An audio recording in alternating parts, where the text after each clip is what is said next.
எளிதில் மறைகுதேரா இறைவனை எல்லில் தங்கள் தொழுதர் காலத்து என்ற பூசனை விடாது செய்து தொழுதகை தலைமை தேர தொழும்பு கண்ணீரில் மூழ்கி அழுது அடியடைந்தார்கள். அடியவருக்கு அடிமை செய்வான்.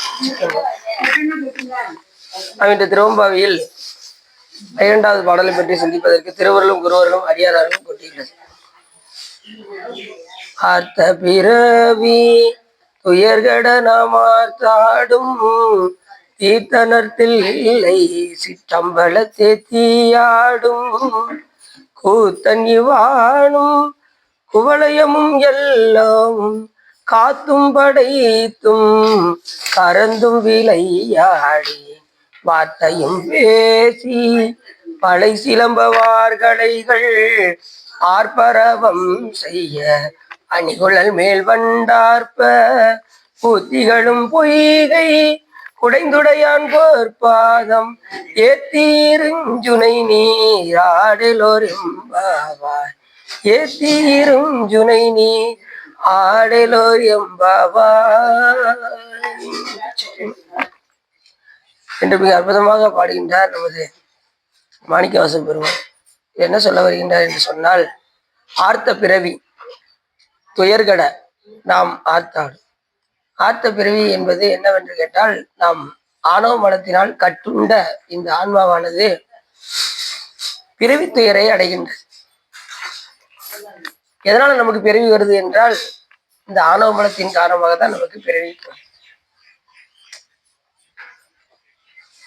ஆரம்பத்திலே சுவாமி எல்லா உயிர்களும் படுகின்ற துன்பத்தை நினைத்து இறைவனை காண விடாமல் தடுக்கின்ற இந்த ஆணவ மனத்தை எப்படியாவது நீக்கி அதனுடைய வலிமை கொண்டு செய்து எப்படியாவது தன்னுடைய பேன்பத்தை கொடுக்க வேண்டும் என்கின்ற பேராவல் சிவபெருமான். அப்படி எல்லா உயிர்களுக்கும் பாரபட்சமின்றி ஒரே நுண்ணுடலை இறைவன் தந்தார். ஆனால் இந்த உயிர்களுக்கு விருப்பு வெறுப்பு வந்த காரணத்தினாலே அதுக்கு தகுந்த மாதிரி உலகத்தையும் அதுக்கு தகுந்த மாதிரி உடம்பையும் பெற்றுக்கொண்டு இந்த பூமியில் வாழ்ந்து கொண்டிருக்கின்றன. இங்கே வந்து நாம் செய்ய வேண்டிய வேலையை செய்து வைத்தால் நாம் எளிமையாக இறைவனை அடையலாம். அறிவு சுத்தமா மறைப்பது எதுனா ஆணவமனம். அந்த அறிவு தெளிவாயிருச்சுன்னா இது சிவத்தை அடைந்து பேரின்பத்தை அடையும். அறிவு தெளிவு பெறுவதற்காக தான் நாம் இந்த பிறவிக்கு வந்திருக்கோம். ஆனா அதை விட்டுட்டு மற்ற எல்லா வேலையும் செய்யறோம். அறிவு விளக்கம் பெற்றுச்சுன்னா இந்த உயிரானது இறைவனை சென்று பேரானத்தில் திளைக்கும். அறிவு விளக்கம் பெறாத காரணத்தினாலதான் இந்த பூமியில வந்து வந்து வந்து உழந்து கொண்டே இருக்கின்றது. அதை சொன்னாரு மாணிக்கவாசக பெருமான். மானே நோக்கி மணாளா மண்ணே நின் சீர் மரப்பித்து இவ்வூனை புகை எந்தனை உலக பண்ணி வைத்து விட்டார். அடியேன் அறியாமை அறிந்து நீயே வந்து அருள் செய்தாய் அப்படின்னாரு மாணிக்கவாசகர். சாமி ஒன்ன மறக்க வச்சு என்னை இங்க வந்து பிறக்க வச்சுட்டியே சாமி அப்படின்னாரு. எப்படி சொல்றாரு பாத்தீங்களா? என்னை உலக பண்ணி வைத்து விட்டார். அதுக்கப்புறம் சாமி பார்த்தாரா, இது அறியாமைன்னு தெரிஞ்சு அறியாமை அறிந்து நீயே வந்து அருள் செய்தாய். அவர் நம்மளை விட்டது மட்டும் இல்ல, நம்ம கூடயே வந்து இருக்காரு சாமி. நம்ம கூடயே ஒன்றாய் உடனாய் வேறாய் இருந்து நமக்கு தேவையான தனு கரண புவன போகங்களை எல்லாம் கொடுத்து இந்த பூமியில் வந்து உணர செய்கின்றார். அதான் சொல்றாரு, ஆர்த்த பிறவி துயர் கெட நாம் ஆர்த்தாடும் தீர்த்தன். இப்ப ஆணவமன அழுக்கு இருக்குன்னு வச்சுக்கோங்க. அழுக்கு நீங்கிச்சுன்னா நம்ம என்ன செய்வோம்? அழுக்கு நீங்கிறதுக்கு என்ன செய்வோம்? தீர்த்தத்துல போய் குளிப்போம், குளத்துல போய் குளிப்போமா? அடுத்ததான் அந்த ஆணவ மனத்தை நீக்கக்கூடிய தீர்த்தனாக சிவபெருமான் விளக்குகின்றார். எப்படி சொல்றாரு? அடுத்த வரையில தீர்த்தன் கேட்கிறாரு. கங்கை ஆடிலன் காவிரி ஆடிலன் பொங்கு கங்கை குமரித்துறை ஆடிலன் எங்கும் ஈசன் எனாதவருக்கு இல்லையே என்று சொல்வதற்கிறங்க, நீங்க எங்க போய் குளிச்சாலும் குளிக்கும் போது என்ன செய்யணும்? ஐந்தெழுத்தை சொல்லி குளிக்கணும். அதை ரெண்டாவது சொல்ல போறேன். குளிக்கும் போது இறை அன்போடு நாம் குளிக்க வேண்டும். அப்புறம் அதான் அது உடல் அழுக்கு மட்டுமல்லாமல் உள்ளத்தில் இருக்கக்கூடிய அழுக்காக விளங்கக்கூடிய ஆணவ மனத்தையும் அது நீக்கும். சாமி தீர்த்தனாக இருக்க. தீர்த்தன் ஆர்த்த பிறவி துயர். பிறவினாலே துயர் தான். எத்தனை பிறவி எடுத்தாலும் சரி, எந்த பிறவி எடுத்தாலும் சரி, தேவராகவே பிறந்தாலும் துன்பம் தான். நம்மளோட புண்ணியம் செஞ்ச தேவர்களும் நம்மளோட புண்ணியம் செஞ்சிருக்காங்க. ஆனா அவங்களுக்குமே துன்பம் இருக்கத்தான் செய்யும். எல்லாருக்குமே பிறவின்னு வந்துட்டாலே ஒவ்வொரு உயிரும் ஒண்ணு ஒண்ணு அடிச்சு சாப்பிடுது பாருங்க. ஒவ்வொரு விலங்கையும் பார்த்துக்கோங்க. எல்லாரும் பயப்படுறது ஒரே இதுக்குதான். அதுவே ஒன்ன கண்டு பயப்படுது அவங்களுக்கு. பாம்பை கண்டா படையும் நடுங்குவாங்க. அந்த பாம்பும் கீரியை பார்த்தா பயம். இப்படி ஒவ்வொரு விலங்கையும் மனம் வருந்தி வருந்தி எந்த நேரத்துல உயிர் போகும்னு தெரியாம அப்படிதான் எல்லா விலங்குகளும் வாழும். அதே போல நாமளும் தான். எந்த நேரத்துல நம்ம உயிர் போகுதுன்னு தெரியாது. எந்த நேரத்துல நோய் நொடி வருதுன்னு தெரியாது. நல்லா இருப்பாரு. மொத்த நாள் பார்த்துருப்போம். இன்னைக்கு பார்த்தா திடீர்னு கை கால் வராம ஹாஸ்பிட்டல்ல போய் சேர்த்திருப்பாங்க. எந்த நேரத்துல எது வருதுன்னு சொல்ல முடியாது. இருக்கும் போதே ஈசனை நாடி நம் வழிபாடு செய்தால் யார போய் வழிபாடு செய்யணும்? தீர்த்தன் நல் சிற்றம்பலத்தே தீயாடும் நல் சிற்றம்பலம்னாரு. எப்படி சிறவா பாருங்க. சிதம்பரத்தை எப்படி சொல்லும் போதே நல் சிற்றம்பலம். ஏன்னா அங்க போய் யாரு தரிசனம் செய்கின்றார்களோ அவருடைய பிறவி துயரை நீக்கக்கூடிய பெருமானாக அங்கே கூத்தராக விளங்குகின்றார் சிவகர். தில்லை நல் தீர்த்த நல் தில்லை சிற்றம்பலம். அங்கிருந்துதான் அந்த விரை வெட்டியாருக்கு சுவாமி கடிதம் எழுதி கொடுத்தாரு. சிதம்பரம் அப்படிப்பட்ட ஒரு சிறப்புடையது. சித்து பிளஸ் அம்பரம் சிதம்பரம். சித்தத்துல எப்பயுமே சிவபெருமான் நடனம் புரிந்து கொண்டே, அங்க அம்பரத்துல சுவாமி நடனம் ஆடிக்கொண்டே இருக்கின்றார். அங்கே உருவமா இருக்காரு, அருவமா இருக்காரு, அருவுருவமாக இருக்கின்றார். அது மூர்த்தி தலம் தீர்த்தம் மூன்றும் அந்த கோயிலுக்கு பொருந்தும். எல்லா திருக்கோயிலுக்கும் அத்திமையாக விளங்கக்கூடியது சிதம்பரம். எல்லாம் கணக்கெடுத்து பார்த்தாங்க. இப்ப உள்ள ஆராய்ச்சியாளர்லாம் பார்க்கும்போது உலகத்திலே மத்திய எதுன்னு பார்க்கும்போது அதுல எது மத்திய வந்துச்சு? இந்தியா வந்தது. இந்தியாவில மத்திய எதுன்னு பார்க்கும்போது தமிழ்நாடு வந்தது. தமிழ்நாடுல மத்திய எதுன்னு பார்க்கும்போது சிதம்பரம் வந்தது. சிதம்பரத்துல மத்திய எதுன்னு பார்க்கும்போது நடராஜ பெருமானுடைய அந்த சபை குறித்தது. அந்த சபையில எது மத்தின்னு பார்க்கும்போது நடராஜ பெருமானுடைய மூர்த்தத்தை குறித்தது. அந்த மூர்த்தத்துல எது சிறப்புன்னு பார்க்கும்போது தூக்கிய திருவடி. அதுலதான் பாயிண்ட் காட்டினதான். எது உலகத்திலே மத்தியது? சாமி தூக்கி நடனமாகக்கூடிய அந்த பொற்சவையில் நடனமாடக்கூடிய அந்த தூக்கிய திருவடி, அதான் பொற்பாதம். அப்படி ஏன்னா அந்த பாதம் தான் நம்மளுடைய பிறவியை நீக்கக்கூடிய ஆணவ மலத்தை கழுவக்கூடிய திருவடி எதுன்னா அந்த தூக்கிய திருவடி. எடுத்த பொற்பாதம் பேர். வேதித்து வளர்த்து எடுத்த பெய்வளை தன் பாத திறம்பாடி ஆடிலோர் எம்பாவை. ஏற்கனவே இந்த பதிவு முழுவதும் நம்ம என்ன பாக்குறோம்? சக்தியை வியந்தது. ஏன்னா உருவம் வந்துருச்சுன்னா என்னதாயிருது? சாமி எப்படி வாரிடுறாரு? சக்தி ஆயிடுறாரு. உருவம் மற்ற நிலையில தான் சிவன் பேரு. உருவம் வந்துருச்சுன்னா சக்தி. எல்லா திருக்கோயிலும் சக்தியை தனியா வடிச்சு வச்சிருக்காங்க அம்பாள்னு. ஆனா சாமி தான் சக்தியா வரு. கடவுள் ஒன்று, 2 பேர் 3 பேர்லாம் கிடையாது. சக்தி தனியா சாமி தனியாலாம் கிடையாது. எப்பயுமே சிவத்துல இருந்து சக்தியை பிரிக்கவே முடியாது. பிரிப்பற்ற நிலையில இருக்கும். எது போல அப்படின்னா பாலின் சுவை போல. பால்ல இருந்து சுவையை பிரிக்க முடியுமா? பால்ல இருந்து அந்த வெள்ளையை பிரிக்க முடியுமா? அந்த பாலையே அழிச்சாதான் செய்ய முடியும், இல்லைன்னா அழிக்க முடியும். அதே போல பாலுடைய சுவை அதுல எப்படி கூட இருக்கோ அதே போல சாமியும் அம்பாலும் எப்பயுமே பிரிப்பட்ட நிலையில தான் இருப்பாங்க. கடவுள் ஒன்று. தன்மையில 2 வகையா இருக்காரு சாமி. ஒரு தாள் எடுத்து உங்க கையில காமிக்கிறேன். தாள் எத்தனைன்னு சொன்னா நீ என்ன சொல்லுவீங்க? ஒரு தாள் அப்படிப்பீங்க. ஆனா பக்கத்துல இருக்கு. அப்ப தனியா பக்கத்தை பிரிச்சிருவீங்களா? நீங்க பிரிக்க முடியாது. பிரிப்பட்ட நிலையில இருக்கும். அதுதான் சிவம் சக்தியும் அந்த நிலையில் விளங்கும் சிதம்பரம். அங்க யாரு மனமொன்றி செல்கின்றார்களோ அவங்களுக்கு, அங்க மனமொன்றி போய் தரிசனம் செய்தவர்களுக்கு சிவபெருமான் எப்போ வந்து கேட்பாராம். ஒன்று இருந்து நினைவுங்கள் ஊனமையில் ஒன்றில்லை கன்றிய காலனை கடிந்தான் தன் அடியவருக்காக சென்று தொழுமீன்கள் தில்லை சிற்றம்பலத்து நட்டம் என்று வந்தாய் என்னும் எம்பெருமான் தன் திருக்குறிப்பு. எப்படி பாடுறாரு அப்ப சாமி. அவருக்கு போய் கேட்டாரு சாமி, எப்போ வந்தேன்னு கேட்டாரு. நாமும் மனம் ஒன்றி போனா சாமி கேட்பாரு. நாம அப்படி போறோமா அப்படின்னா அப்படி இல்லை. போகும்போதே போயிட்டு வந்தது மதியம் அந்த டிஃபன் கடையை மறந்துடாதீங்க, இந்த கடையை ஞாபகம் வச்சுக்கோங்க, வந்து இங்க வந்துதான் சாப்பிடணும், புரியுதா அப்படின்னு சொல்லிட்டே உள்ள போறோம். அதுவும் ஏதாவது வாங்கிட்டு போறோம் அப்படின்னா சிதம்பரத்துக்கு போகும்போது இப்படி வெறுங்கையை வீசிக்கிட்டே போகக்கூடாது. எந்த கோயிலுக்கு போனாலும் ஏதாவது சாமிக்கு ஒரு மலரோ இல்ல பறிச்சுனாலும் என்ன செய்யணும்? கொண்டு போய் வெறுங்கையோட எப்பயுமே நம்ம. அது மாதிரி கோயிலையும் பார்த்தீங்கன்னா வெறுங்கையை வீசிக்கிட்டு அதை 2 கையும் தொங்க போட்டுக்கிட்டு சுத்தக்கூடாது. கை அப்படி தூக்கி தான் வச்சுதான் சுத்தி வரணும். சில பேர் பார்த்தீங்கன்னா யாரு சொன்னாலும் காதே வாங்க மாட்டாங்க. இவரு சிவா சிவான்னு கூட அவங்க வாடு போயிட்டே இருப்பாங்க. அப்படிலாம் இருக்கு. சரி, தீர்த்தன் மானவ மலத்தை கழுவக்கூடிய தீர்த்தனாக. அத்தாவும் அடியேனை அன்பால் ஆத்தாய் அருள் நோக்கில் தீர்த்த நீராட்டி கொண்டாய் எத்தனை அரியணி எளியானாய் அருள் நோக்கில் தீர்த்த நீராட்டி கொண்டாய். சாமி எப்படி இருக்காரு பாருங்க. அந்த பார்வை பட்டாலே போதும், சாமியுடைய பார்வை பட்டாலே நம்மளுடைய ஆணவ மூலமானது கொஞ்சம் கொஞ்சமாக தேய ஆரம்பிச்சு. அதுதான் தினசரி திருக்கோயில வந்து வழிபாடு செய்யுங்கன்னு சொல்ற காரணம் அதுதான். தினசரி நீங்க சாமியை பார்க்க போகல, நல்லா தெரிஞ்சுக்கோங்க. நிறைய பேர் சொல்றாங்க நான் கோயிலுக்கு போறேங்க, நான் தினசரி கரெக்டா காலையில கோயிலுக்கு போய் என்ன பாருங்களேன் அப்படின்னு நம்ம சொல்லி எல்லாம் ஒன்றும் பிரயோஜனம் ஆகாது. அவர் விருப்பப்பட்டாதான் நம்ம கோயிலுக்கு போக முடியும். அவர் கூப்பிடாரு உங்களை வாங்க அப்படின்னு. இந்த உயிர் ஏதோ பக்குவம் புண்ணியம் செஞ்சிருக்கு வரட்டும் அப்படின்னு யார் நினைக்கா? இல்லைன்னு வச்சுக்கோங்க, உங்களால வரவே முடியாது. வேணா சேலஞ்சு கூட எடுத்து பாருங்க, நாளைக்கு நான் வந்துருவேன் என்னுடைய இதனால வந்துருவேன்னு நினைச்சு நீங்க சொல்லி பாருங்க, மறுநாள் உடம்பு முடியாம வீட்டுல படுத்து கிடக்கும். அந்த மாதிரி ஆயிடும். எப்பயுமே வந்து எல்லாமே பெருமான் திருவள்ளுன்னு விட்டுட்டோம்னா நம்மளை கரெக்டா கூட்டு வந்துகிட்டே இருப்பாரு. நம்ம வாட்டு தரிசனம் பண்ணிக்கிட்டே இருக்கணும். பண்ணிக்கிட்டே இருந்தோம்னா சாமியுடைய அருள் பார்வை பட்டு அதுல நம்மளுடைய ஆணவ மனத்தை சுவாமி என்ன செய்வாரு, அதை தீர்த்தமாக கழுவி. அது மாதிரி கோயிலுக்கு போனாலும் முன்னாடி குளம் வச்சிருக்காங்க. எதுக்கு குளம் வச்சிருக்காங்க? இப்ப குளத்துல ஸ்நானம் பண்ணனா கூட என்ன செய்யறாங்க, பூரா வேலியை போட்டு மறைச்சிடுறாங்க. கோயில போய் இந்த தீட்சை எடுத்தவங்க தெரியும், அந்த ஓம் அஸ்திராய ஒசட் அஸ்திராய ஒசட் அஸ்திராய ஒசட் சொல்லி ஓம் ஆத்ம தத்வாய சுதா ஓம் கவசாய நம ஓம் வித்யா தத்வாய சுதா ஓம் கவசாய நம ஓம் சிவதத்வாய சுதா சொல்லி அந்த இது பண்ணணும்.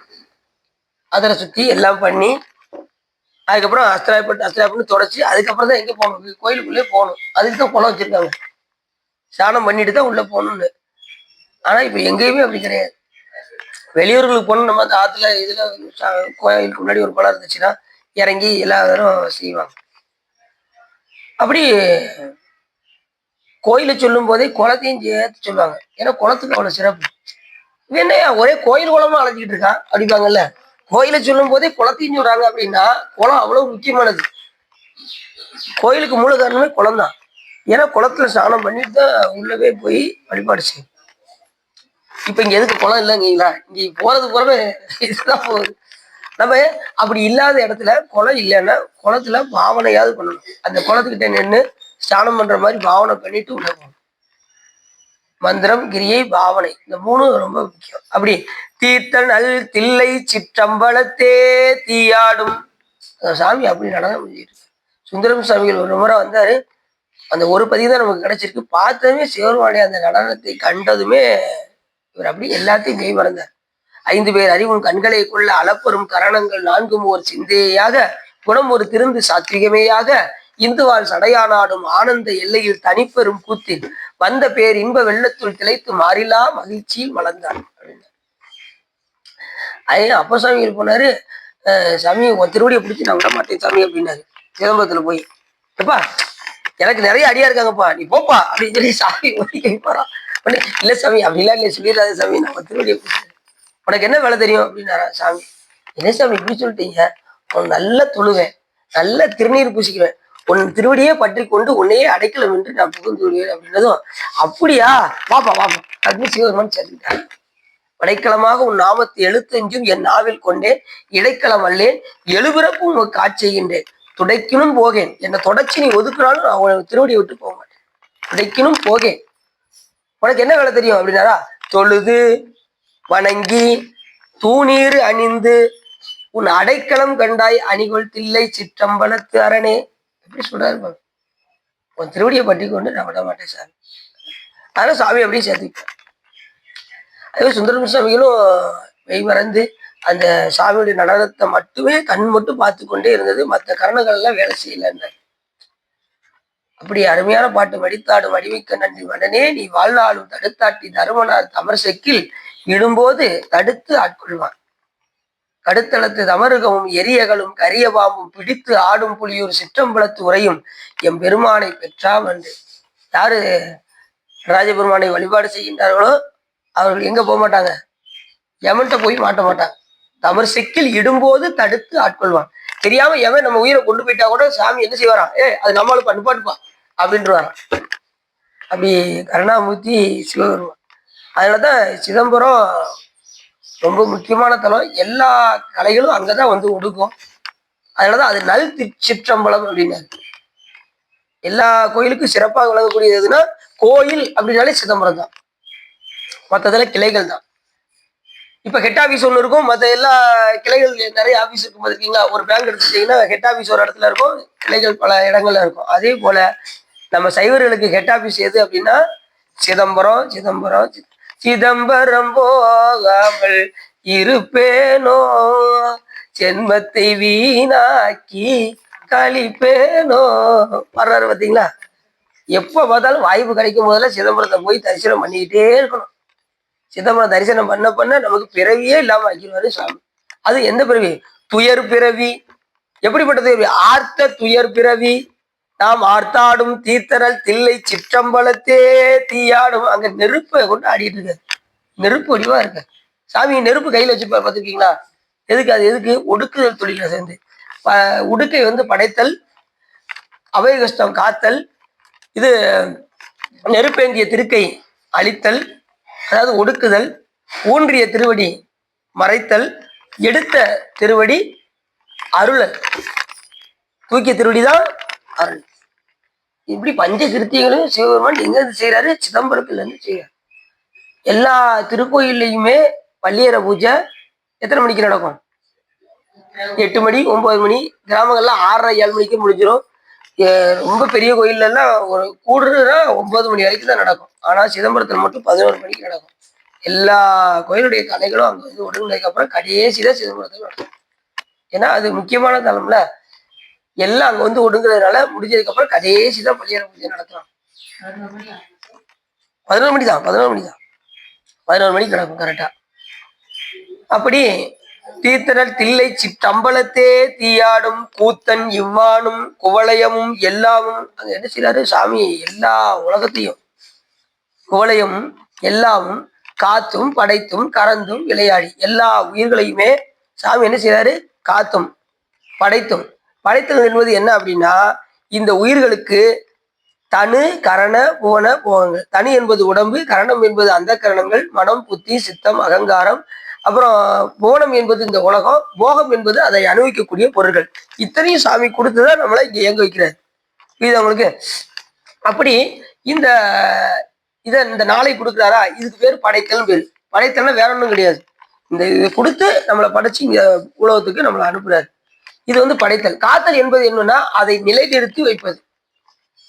ஒடுக்குதல் என்ன? கடைசி அதை வாங்கினதை அப்படி எல்லாத்தையும் மறுபடியும் வாங்குவார். இந்த உடம்பு ஒரு நாள் போயிடும். தனுக்கரண போனங்கள் போயிடும். போனத்துல இருந்து ஒரு நாள் நம்ம போய் தான் ஆகணும். போகங்களை அணிவிச்சது ஒரு காலம் என்ன ஆயிரும்? அது ஸ்டாப் ஆயிரும்.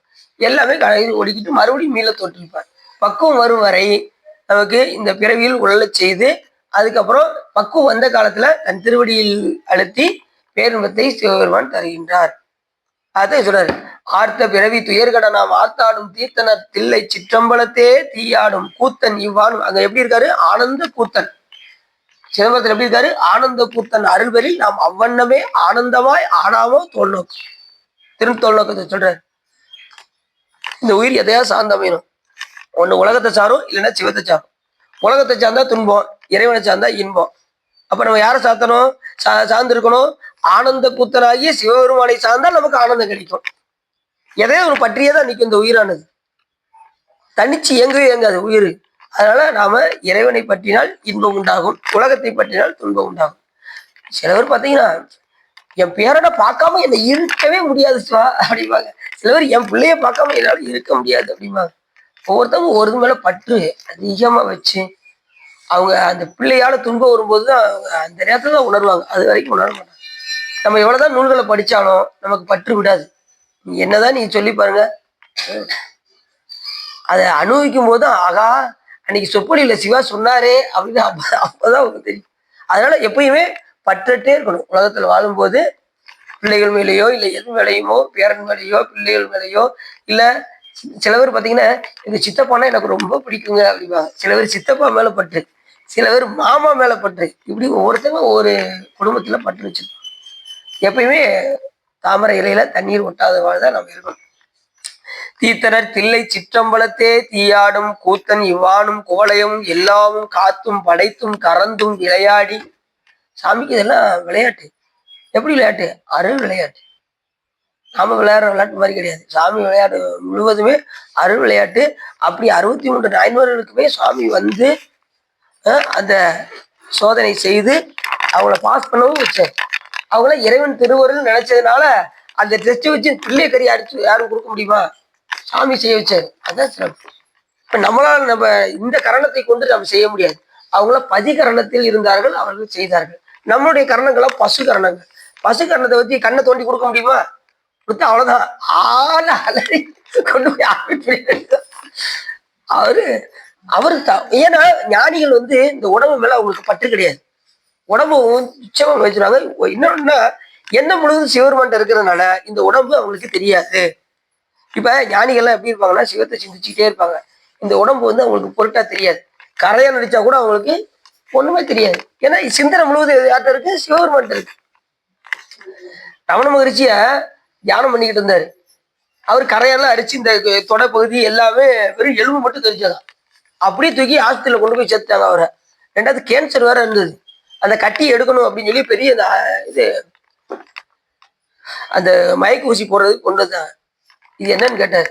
உங்களுக்கு மயக்க ஊசி போட்டு அந்த கேன்சர் எடுக்க போறோம் அப்படின்னா, அதெல்லாம் வேண்டாம், அதெல்லாம் ஒரு ஊசியும் போட வேண்டாம், அப்படி வெட்டி எடு அப்படின்ட்டாரான் அந்த கட்டிய. நம்மளால முடியுமா? ஏன்னா அந்த நேரத்துல அவர் எடுக்கும்போது இவர் அப்படியே சிவத்தை அப்படியே சிந்திச்சுட்டே இருந்தார்.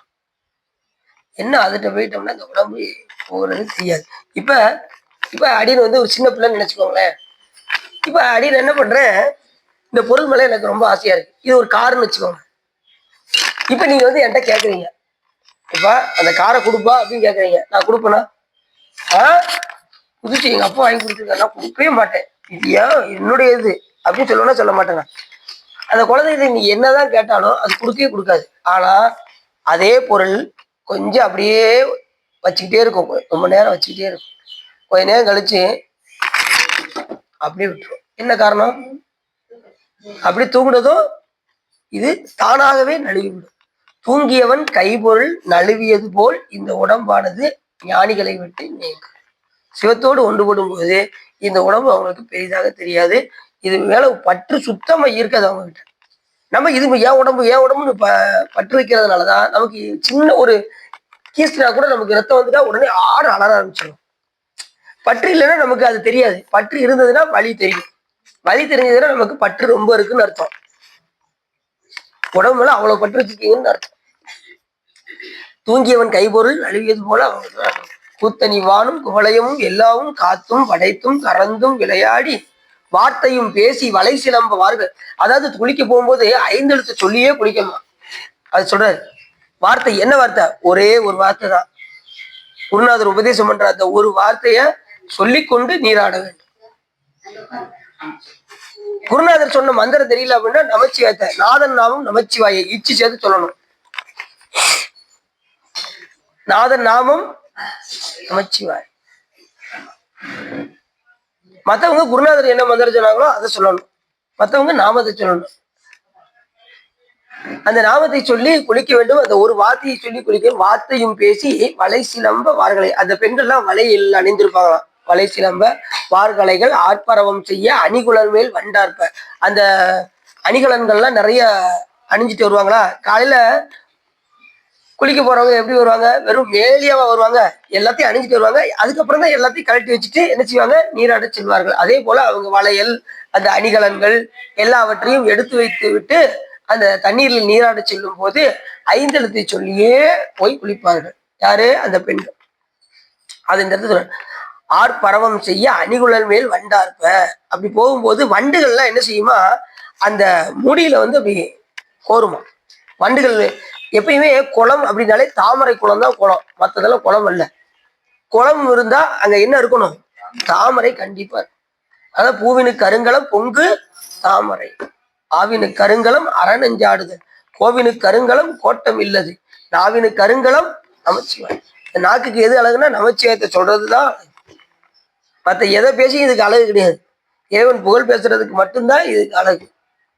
வீண் வார்த்தையை பேசுவதற்கெல்லாம் இது அழகு கிடையாது. அதான் சொன்னாரு, ஆர்ப்பரவம் செய்ய அணிகுழல் மேல் வண்டு ஆர்ப்ப. அந்த அணிகுழல்னா குழல்னா முடின்னு அர்த்தம். முடி மேல இவங்க நீராட செல்லும் போது வண்டுகள்லாம் அப்படி ஒண்ணு போல வந்து என்ன காரணம் அப்படின்னா அந்த பெண்களுக்கு இயற்கையாகவே கூந்தல்ல மனம் இருக்கின்ற காரணத்தினால் வண்டுகள்லாம் வந்து என்ன செய்யுது. இப்ப சிவபெருமான் சொன்னது கரெக்டா போச்சா? சிவபெருமான் இயற்கையிலே கூந்தலுக்கு மனம் உண்டுன்னு சொன்னாரா? இது இந்த பாட்டுக்கு அது கரெக்டா போகுது. சிவபெருமான் பாட்டே ஒருத்தர் குற்றம் சொன்னார்னா அப்ப எவ்வளவு பெரிய புலவரா இருப்பாரு பாருங்க. அது சாமி நெற்றிக்கண்ண வேற காமிக்க, நெற்றிக்கண் சிறப்பினும் குற்றம் குற்றமேனாரு. அங்கதான் சிக்கல் ஆகி போச்சு. சரி, அது கூட சாமி பொறுத்துட்டாரு. சரி, நம்மள சொன்னா கூட பரவாயில்ல, நீ அன்றாடம் வணங்கக்கூடிய உமையம்மைக்கும் அதே நிலையோ அப்படின்னு கேட்டாரு பாருங்க. அவளுக்கும் அதே அப்படின்னாரு பாருங்க. சுட்டு எரிச்சிட்டாரு.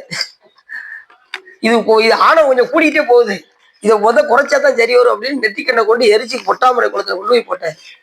சமி தெரியாம பண்ணிட்டேன் அப்படின்னாரு. அதுக்கப்புறம் நீ இன்னும் உனக்கு தமிழ் சுத்தமா தெரியல, நீ புலவருக்கு தயவு செய்து வெளியில சொல்லிடாது, நீ போய் நிறைய போய் பாடம் படிச்சுட்டு அப்போ அப்படின்ட்டாரு சாமி.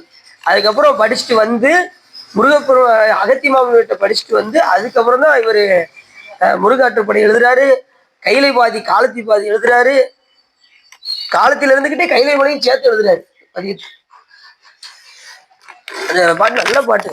நல்லிடங்கில் என்னுடைய நாவாக சொல்லறிய வெண்பா விளக்கா என் கையிலை மேலிருந்த பெண்பாக கேட்டினேன் பெற்ற பயன் இதுவே அன்றே பிறந்தியான் கற்றவர்கள் ஏத்தும் சீர் காலத்தை கொற்றவருக்கு ஆளாக. அந்த பாட்டு ரொம்ப அருமையா இருக்கும், படிச்சீங்கன்னா தெரியும். ஆறா அமுதின் திருநாமம் அஞ்சலுத்தும் சோறாமல் எப்போதும் சொல் அப்படின்னு பாடுவார். யாரு? நம்ம நக்கீர தேவராயன். கையிலை பாதி காலத்தை பாதி. இப்படி நிறைய அந்த சிறப்புகள்லாம் நிறைய இருக்கு. மதுரையை பத்தி சொல்லும் போது நிறைய இருக்கு. அப்படி இந்த பெண்கள் நீராட செல்லும் போது அந்த வண்டுகள் எல்லாம் போய் சென்று அதில் போய் தலை முடிவில் போய் அப்படி கோதிக்கொள்ளும். அணிகுழல் மேல் வண்டு ஆர்ப்ப, அது ஆர்ப்ப ஏன்னா ஆரவாரம் செஞ்சுக்கிட்டே அந்த வண்டறதுக்கு ஒரு காலையில சவுண்டு கேட்டிருக்கீங்களா? வண்டுகளுடைய சவுண்டு கேட்டிருப்பீங்களா? ரீங்காரமிட்டே வரும். அதுவும் அதிகாலையில பாத்தீங்கன்னா ரொம்ப அதனுடைய சத்தம் தனியே துண்டா கேட்கும். ஆர்ப்பரவம் செய்ய அணிகுழல் மேல் வண்டார்ப்ப பூத்திகளும் பொய்கை. பூ அப்படின்னா இந்த தாமரை பூத்திகளும் பொய்கை, தாமரை இருக்கக்கூடிய குளம். பொய்கைன்னா குளம்னு அர்த்தம். பூத்திகளும் பொய்கை குடைந்து உடையான் பொற்பாதம் ஏத்தி இருஞ்சுரணி ஆடையிலோர் எம்பாவாய். அவருடைய புகழை பாடிக்கொண்டே, பொற்பாதத்தை பாடிக்கொண்டே, தூக்கிய திருடியை பாடிக்கொண்டே இந்த பெண்கள் நீராடுச்சு. ஏத்தி அப்படி இறைவனுடைய புகழை ஏத்தி அந்த பொற்பாதத்தை ஏத்தி இவர்கள் நீராட செல்வார்கள். ஏத்தி இருஞ்சுனை அப்படின்னாரு. இருஞ்சுனைனாலே முதல்ல குளத்துல குளிச்சுட்டு என்ன செய்வாங்க, சில பேர் ஆத்துலையும் குளிப்பாங்க. குளம் ஆறும் ரொம்ப சிறப்பு. அது மாதிரி சுனைனாலே அந்த ஆற்று நீர். இப்ப நீங்க 21 தீர்த்தம் ஆட போறீங்க ராமேஸ்வரத்துல. ஆடி முடிச்சுட்டு என்ன செய்வீங்க, கடைசி அந்த கோடி தீர்த்தம்னு ஒண்ணு கொடுக்காங்க பாத்தீங்களா, அது சுனை நீர். இருஞ்சுனை அப்படின்னாலே நீங்க இரு சுனையும் கிடையாது. இரு என்பது பெரியன்னு அர்த்தம், பெரிய சுனை அப்படின்னு அர்த்தம். அதே போல வந்து பாத்தீங்கன்னா திருச்செந்தூர்ல கடல்ல ஆடிட்டு கடைசி எங்க போவீங்க, அந்த தீர்த்தத்துல நாளை கிணறு குளிக்க பாத்தீங்கன்னா, அதுதான் இது இருஞ்சுனை அப்படின்னா. சுனை நீரும் நமக்கு குளிக்க வேண்டும் அப்படின்னு இந்த இடத்த சொல்றாரு. ரெண்டாவது அந்த பாதம், பொற்பாதம் ரொம்ப முக்கியம். சாமியுடைய எடுத்த பொற்பாதமும் காணப்பெற்றால் மனித பிறவியும் வேண்டுவதே இந்த மாநிலத்தில். ஆந்திராவில் சொல்லல, கர்நாடகாவில் சொல்லல, மகாராஷ்டிராவை சொல்லல, இந்த மாநிலத்தைனாரு. தமிழ்நாட்டில் தானே பாடினாரு, சிதம்பரத்தில் தானே பாடினாரு. அந்த பாட்டுல சொல்லும் போதே குனித்த புருவமும் கொவ்வை செவ்வாயின் குவின் சிரிப்பும் பனித்த சடையும் பவளம்போல் மேனியில் பால் வெந்நீரும் இனித்த முடையை எடுத்த பொற்பாதமும் காணப்பெற்றார் மனித பிறவியும் வேண்டுவதே இந்த மாநிலம். கூத்தனி வானும் குவளையும் எல்லாவும் காத்தும் படைத்தும் கறந்தும் விளையாடி வார்த்தையும் பேசி வலை சிலம்ப வார்கலைகள் ஆர்ப்பரவம் செய்ய அணிகுழல் மேல் வண்டார்ப்ப பூத்திகளும் பொய்கை குடைந்துடையான் பொற்பாதம் ஏத்தி இருஞ்சுரை நீர் ஆடையிலோர். அந்த இருஞ்சுரை நீராடி இந்த பெண்கள் எல்லாம் குளிக்கின்றார்கள். அந்த தூக்கி திருடியை யார் பற்றி கொள்கின்றார்களோ அவர்களை எடுத்து இந்த பிறவி என்கின்ற குழியிலிருந்து எடுத்து சிவபெருமான் தன் பேர் இன்பத்தை தருகின்றார். யானை கூட தான் பாகனே வந்தா கூட என்ன செய்யாதான், அது பார்த்து கால் அப்படி கொடுத்தாதான் யானை பாகனே ஏற முடியும். யானையில பாத்துக்கீங்களா? இல்லைன்னு வச்சுக்கோங்க, யானை பாகனா இருந்தாலும் விடாது, எத்தி உதச்சிடும். அவன் தெரியாம போய் முதுகுல உட்கார்ந்தா கூட திரும்பி போட்டு ஒரு மிதி மிதிச்சிடும். அது அனுமதி இல்லாம யாரும் என்ன செய்ய முடியாது, ஏற முடியாது. இல்ல நான் ஹெலிகாப்டர்ல போய் முதுகுல போய் உட்காந்துக்கிடுவேன் அப்படின்னு உட்கார்ந்தாலும் திரும்பி போட்டு மிதிச்சிடும். ஆனா நம்ம சாமி எப்பயுமே தூக்கி திருடி எப்ப வேணாலும் இதை பற்றி உன்னை எடுத்து உனக்கு பேரின்பத்தை தருகின்றேன் என்று சிவபெருமான் தூக்கியத்தினுடைய தூக்கியே வச்சிருக்காரு. எப்ப வேணாலும் அதை பற்றி கொண்டு நாம திருவடியை அடையலாம். அவர் தருவதற்கு தயாராயிட்டார் எப்பயோ. ஆனா நம்ம வாங்குவதற்கு தயாரா இல்லை. ஏன்னா உலகப்பற்று இருக்கிற வரைக்கும் சாமியை அடையவே முடியாது. ஒரு துளி கூட பற்று கூடாது எதுலையுமே. ஒருத்தர் முற்றும் துறந்த முனிவர் ஒருத்தர் கோவணத்தை காய போட்டு வெளியில வந்தாரு. திடீர்னு மழை வந்துருச்சு. என் கோவணம் ஓடினாரா அந்த ஒரு கோவணத்தை போய் எடுக்கிறதுக்கு. மழை வந்துருச்சுன்னு போய் எடுத்துட்டு வர. என்ன கோவணத்து மேல பற்று எதுலையுமே சுத்தமா இருக்கக்கூடாது. அந்த அளவுக்கு நம்ம பக்குவம் வரணும். இந்த உலகத்துல எதுல பற்று இருந்தாலும் அந்த பற்று இருந்ததுன்னா அந்த பொருள்னாலே நமக்கு துன்பம் வரும். அது வேற விஷயம். எதுல நம்ம பிள்ளைகள் மேல வச்சிருந்தா பிள்ளைகளால துன்பம் வரும். ஐஸ்கிரீம் வச்சா ஐஸ்கிரீம்னால துன்பம் வரும்.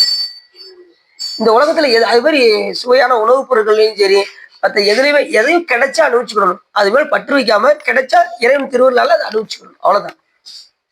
அதுல பற்று இல்லாம நீங்க அனுபவிக்கணும். பற்றோடு எனக்கு கேசரின்னா ரொம்ப பிடிக்கும் அப்படின்ட்டு விட்டு விளாசுன்னு வச்சுக்கோங்க. என்ன ஆகும்? தொடர்ந்து அதை சாப்பிட்டுட்டே இருந்தா என்ன ஆயிரும்? என்னப்பா தம்பி சாப்பிட்டேன் டாக்டர், கொஞ்சம் இனிப்பு கொஞ்சம் ஓவராவே சாப்பிட்டீங்களா? 450 இருக்கு, பரவாயில்லையா அப்படிம்பாரு டாக்டர். அப்படி ஆகி போகணும். அதனால எதுலையுமே நம்ம கிடைச்சா இறைவன் திருவிழால அதை அனுபவித்துக் கொள்ள வேண்டும். துன்பம் வந்தாலும் எல்லாம் இறைவன் திருவருள் என்று நாம் இருக்க வேண்டும். இருவினை ஒப்போடே இந்த உலகத்துல வாழ வேண்டும். இன்பம் வந்தாலும் துன்பம் வந்தாலும் எல்லாம் பெருமான் தர வந்தது அப்படிங்கிற உணர்வோட நம்ம வாழணும். அப்படி இருவினை ஒப்பு வந்துருச்சுன்னா மலபரிபாகம், சத்தினிபாதம், அதுக்கப்புறம் அருள் உடம்பாக மாறி ஞானம் உண்டாகி மோட்சத்தை இந்த உயிரானது அடையும். அது யாருமே அந்த பாட்டுல சொல்றாரு. எப்படி பாட்டு? ஆர்த்த பிறவி துயர்கட நாம் ஆர்த்தாலும் தீர்த்தனல் தில்லை சிற்றம்பலத்தே தீயாடும் கூத்தன் இவ்வானும் கோலயமும் எல்லாமும் காத்தும் படைத்தும் கறந்தும் விளையாடு வார்த்தையும் பேசி வலை சிலம்ப வார்கலைகள் ஆட்பரவம் செய்ய அணிகுழல் மேல் வண்டார்ப்ப பூத்திகளும் பொய்கை குடைந்துடையான் பொற்பாதம் ஏத்தி இருஞ்சுனை நீர் ஆடேலோர் எம்பாவாய். பெண்களெல்லாம் சுனை நீர்ல ஆடி அந்த பூத்திகளும் பொய்கையாக இருக்கக்கூடிய தாமரை தடாகத்தில் அந்த குளத்தில் நீராடி இறைவனுடைய புகழாகிய ஐந்தெழுத்தை சொல்லிக்கொண்டே நீராட வேண்டும் என்று நமக்கு உணர்த்துகின்றார்கள். நாம் நீராடும் போது என்ன செய்யணும்? ஐந்தெழுத்தை சொல்லிக்கொண்டே நீராடணும். நீங்க வீட்டுல நீங்க குளிக்க வச்சா கூட, நீங்க ஆத்துலயோ இல்ல குளத்திலேயோ குளிக்க முடியாதுன்னா கூட வீட்டுல குளிக்கும் போது அந்த தண்ணீர்ல நமசிவாயம் என்று எழுதி என்ன செய்யணும்? அதை சிவகங்கையாக பாவித்து நாம் குளித்தால் நமக்கு உடல் அழுக்கு மட்டும் அல்லாமல் உள்ளத்தில் இருக்கக்கூடிய அழுக்காக விளங்கக்கூடிய ஆணவ மனமும் நீங்கும் என்று சொல்லி இதுகாரும் உள்ளம் நிறைந்து உவகை சிறந்து இந்த திருவம்பாவை பாடலை நீங்கள் கேட்டதனால் உங்களுடைய வல்வினை கரைந்து திருவருள் உரையும் என்று சொல்லி அடியின் உரையை நிறைவு செய்கின்றேன். திருச்சிற்றம்பலம். எல்லாருமே டயாவது 7வது